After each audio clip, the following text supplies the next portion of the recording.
হরে কৃষ্ণ। আজ 15ই শ্রাবণ 1431 ও 31শে জুলাই 2024 বুধবার একাদশী কামিকা।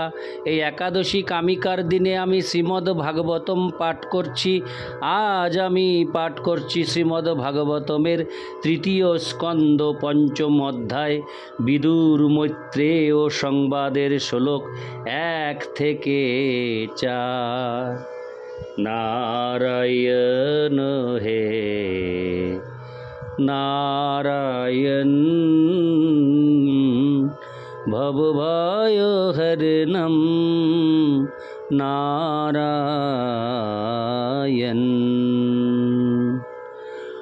पंचम अध्याय विदुर मैत्रेय संवाद श्लोक 1। श्री शुक उवाच दारिद्र्योन्नदा ऋषभ कुरूणां मैत्रेयमासीनमगाधोवधं खत्तोपसृताच्युतो भावसिद्धो प्रपच्च सौशील्यगुणाभितৃপ্ত। অনুবাদ। শ্রী সুকদেব গোস্বামী বললেন, কুরুশ্রেষ্ঠ বিদুর, যিনি ভগবদ ভক্তিতে পূর্ণরূপে নিষ্ণাদ ছিলেন, এইভাবে সুরধুনি গঙ্গার উৎসস্থলে হরিদ্বার পৌঁছে অগাধ জ্ঞান সম্পন্ন মহর্ষি মৈত্রেয়কে উপবিষ্ট অবস্থায় দর্শন করলেন। সৌম্যতায় পরিপূর্ণ এবং দিব্য গুণাবলীর প্রভাবে পরিতুষ্ট বিদুর তখন তাকে জিজ্ঞাসা করলেন।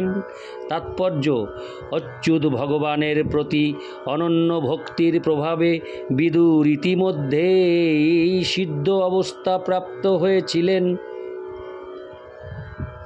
ভগবান এবং জীব গুণগতভাবে এক, কিন্তু পরিমাণগতভাবে ভগবান যে কোনো জীব থেকে অনেক অনেক গুণে মহত্তর।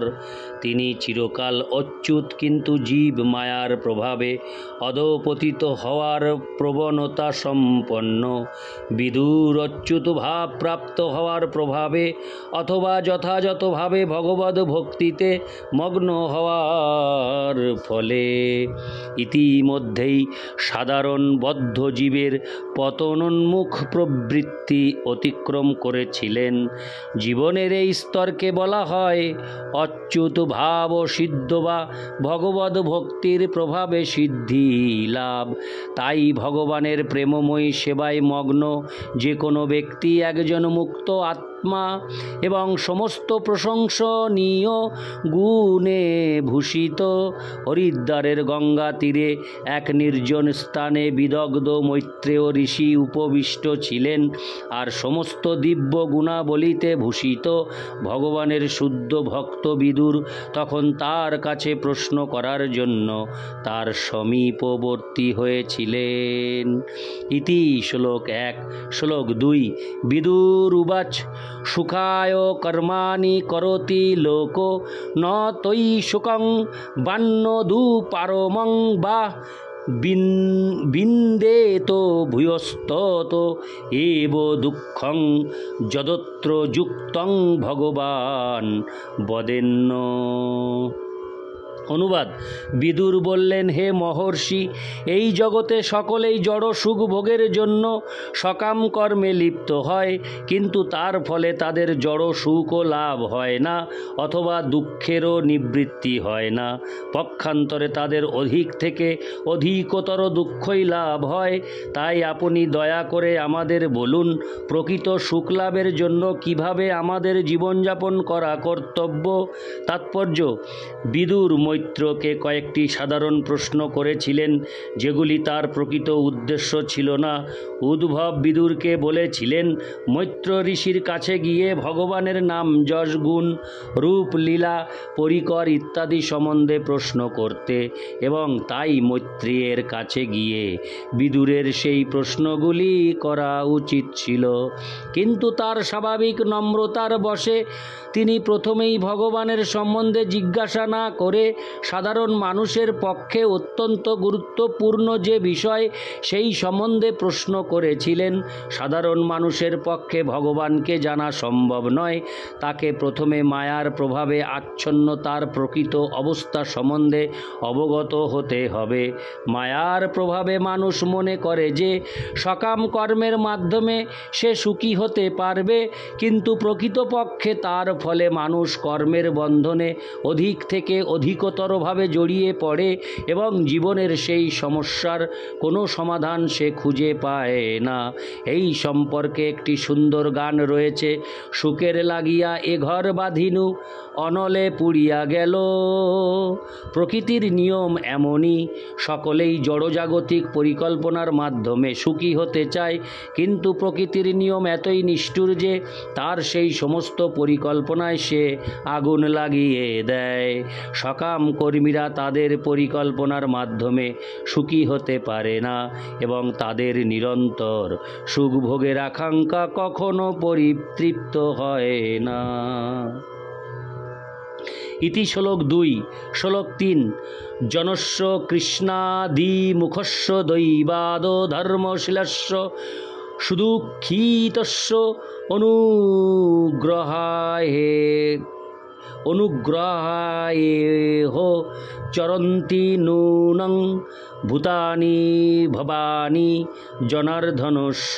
অনুবাদ: হে প্রভু, বহিরঙ্গা শক্তির প্রভাবে কৃষ্ণ বহির্মুখ, অধর্মপরায়ণ, অত্যন্ত দুঃখ দুর্দশাগ্রস্ত ব্যক্তিদের অনুগ্রহ করার জন্য পরোপকারী মহাপুরুষেরা ভগবানের প্রতিনিধিরূপে এই মর্তলোকে পরিভ্রমণ করেন। তাৎপর্য: পরমেশ্বর ভগবানের ইচ্ছার অনুকূল আচরণ করা প্রতিটি জীবের স্বাভাবিক অবস্থা, কিন্তু পূর্বকৃত দুষ্কর্মের ফলে জীব ভগবৎ বিমুখ হয়ে জড়জগতে নানা প্রকার দুঃখ দুর্দশা ভোগ করে। ভগবান শ্রীকৃষ্ণের সেবা ব্যতীত কারোরই অন্য আর কিছু করণীয় নেই। তাই ভগবানের প্রেমময়ী সেবা ব্যতীত অন্য যে কোনো কার্যকলাপই ন্যূনাধিক রূপে পরমেশ্বর ভগবানের পরম ইচ্ছার বিরুদ্ধে বিদ্রোহমূলক আচরণ মাত্র। সমস্ত সকাম কর্ম কল্পনা প্রসূত দার্শনিক জ্ঞান এবং যোগ অনুশীলন ন্যূনাধিক রূপে ভগবানের অধীনতার বিরোধী, এবং যে সমস্ত জীব এই প্রকার বিদ্রোহাত্মক কার্যকলাপে যুক্ত হয় তারাই ন্যূনাধিক রূপে ভগবানের অধীন জড়া প্রকৃতির নিয়মের দ্বারা দণ্ডিত হয়। মহান শুদ্ধ ভক্তগণ সর্বদাই অধঃপতিত জীবদের প্রতি কৃপাপরায়ণ, এবং তাই তারা বদ্ধ জীবদের প্রকৃত আলয় ভগবদ্ধামে ফিরিয়ে নিয়ে যাওয়ার উদ্দেশ্য সাধনের জন্য সর্বত্র বিচরণ করেন। ভগবানের এই প্রকার শুদ্ধ ভক্তরা অধঃপতিত জীবদের উদ্ধার করার জন্য ভগবানের বাণী বহন করেন, এবং তাই ভগবানের বহিরঙ্গা শক্তির প্রভাবে মোহাচ্ছন্ন জনসাধারণের কর্তব্য তাদের সাহচর্য লাভের সুযোগ গ্রহণ করা। ইতি শ্লোক 3। শ্লোক 4। তৎসাধুবর্জাধীশ বর্ত সংরাধিত ভগবান যেন পুংসাম হৃদ্যস্থিত যচ্ছতি ভক্তিপুতে জ্ঞানং সতত্যাধিগমং পুরাণম। জ্ঞানং সতত্যাধিগমং পুরাণম। অনুবাদ: অতএব হে সাধু শ্রেষ্ঠ, আপনি আমাদের সেই অপ্রাকৃত ভগবত ভক্তির বিষয়ে উপদেশ দান করুন, যার ফলে সকলের হৃদয়ে বিরাজমান পরমেশ্বর ভগবান সম্পূর্ণরূপে আরাধিত হয়ে কৃপাপূর্বক অন্তরের অন্তঃস্থল থেকে বেদ এবং পুরাণের প্রামাণিক আত্মতত্ত্বজ্ঞান, যা তিনি কেবল তার শুদ্ধ ভক্তদেরই দান করেন, তা যেন আমাদের কাছে প্রকাশ করেন। তাৎপর্য: এই শ্রীমদ্ ভাগবতের প্রথম স্কন্ধে ইতিমধ্যে বর্ণিত হয়েছে কিভাবে পরম তত্ত্ব অদ্বয় জ্ঞান হওয়া সত্ত্বেও ব্যক্তি বিশেষের জানবার ক্ষমতা অনুসারে 3 রূপে উপলব্ধ হন। জ্ঞান এবং কর্মের প্রভাব থেকে সম্পূর্ণরূপে মুক্ত ভগবানের শুদ্ধ ভক্ত হচ্ছেন সবচাইতে যোগ্য অধ্যাত্মবাদী। ভগবদ ভক্তির প্রভাবেই কেবল হৃদয়, কর্ম, জ্ঞান এবং যোগ আদি সর্বপ্রকার জড় আবরণ থেকে সম্পূর্ণরূপে মুক্ত হয়। হৃদয় এইভাবে বিশুদ্ধ হলেই কেবল হৃদয়ের অন্তঃস্থলে বিরাজমান পরমেশ্বর ভগবান উপদেশ প্রদান করেন, যার ফলে ভগবদ ভক্ত তার চরম লক্ষ্য ভগবদ ধামে প্রত্যাবর্তন করতে পারেন। সেই কথা ভগবদ গীতায় 10:10 প্রতিপন্ন হয়েছে। তেষাং সতত যুক্তানাং ভজতাম। ভক্তের প্রেমময়ী সেবায় সন্তুষ্ট হওয়ার ফলে ভগবান ভক্তকে দিব্য জ্ঞান দান করেন, ঠিক যেভাবে তিনি অর্জুন এবং উদ্ধবকে দান করেছিলেন। জ্ঞানী, যোগী এবং কর্মীরা এই রকম সরাসরিভাবে ভগবানের সহযোগিতা প্রত্যাশা করতে পারে না। তারা অপ্রাকৃত প্রেমময়ী সেবার দ্বারা ভগবানের সন্তুষ্টি বিধান করতে পারে না। এমনকি তারা ভগবানের এই প্রকার সেবায় বিশ্বাস পর্যন্ত করে না। বিধিনিষেধের অনুশীলনের মাধ্যমে যে বৈধি ভক্তির পন্থা তা প্রামাণিক শাস্ত্রে বর্ণিত হয়েছে এবং মহান আচার্যগণ কর্তৃক অনুমোদিত হয়েছে। এই অনুশীলনের ফলে কনিষ্ঠ ভক্ত রাগ ভক্তির স্তরে উন্নীত হতে পারে এবং তখন ভগবান চৈত্য গুরু রূপে অন্তর থেকে সাড়া দেন। ভগবদ ভক্ত ব্যতীত অন্য সমস্ত অধ্যাত্মবাদীরা জীবাত্মা এবং পরমাত্মার মধ্যে পার্থক্য নিরূপণ করে না, কেননা তারা ভ্রান্তভাবে সিদ্ধান্ত করে যে পরম চেতন এবং স্বতন্ত্র জীবের চেতনা এক ও অভিন্ন। এই প্রকার ভ্রান্ত সিদ্ধান্তের ফলে অভক্তেরা হৃদয়ের অভ্যন্তর থেকে নির্দেশ প্রাপ্ত হওয়ার অযোগ্য হয় এবং তাই তারা ভগবানের সাক্ষাৎ সাহায্য থেকে বঞ্চিত হয়। বহু জন্ম জন্মান্তরের পর এই প্রকার অদ্বৈতবাদী যখন প্রকৃতিস্থ হয়ে জানতে পারে যে ভগবান হচ্ছেন আরাধ্য এবং ভক্ত একই সময় ভগবান থেকে ভিন্ন এবং অভিন্ন, তখনই কেবল সে পরমেশ্বর ভগবান বাসুদেবের শরণাগত হতে পারে। সেই স্তর থেকেই শুদ্ধ ভক্তি শুরু হয়। ভ্রান্ত অদ্বৈতবাদীরা পরম সত্যকে জানার যে পন্থা অবলম্বন করে তা অত্যন্ত কঠিন, কিন্তু ভক্ত সরাসরিভাবে ভগবানের কাছ থেকে পরম সত্যকে জানতে পারেন, যিনি তাদের ভক্তির প্রভাবে তাদের প্রতি প্রসন্ন হয়ে তাদের সেই জ্ঞান দান করেন।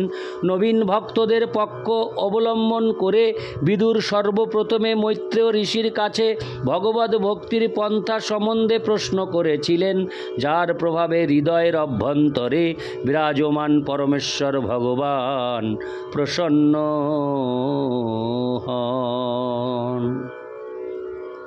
ইতি শ্লোক 4। নারায়ণ হে নারায়ণ ভবভয় হরণম নারায়ণ লক্ষ্মীকান্তম কমলনয়নম মঙ্গল চরণম নারায়ণ। হরে কৃষ্ণ, রাধে রাধে, জয় রাধে কৃষ্ণ, হরি বল।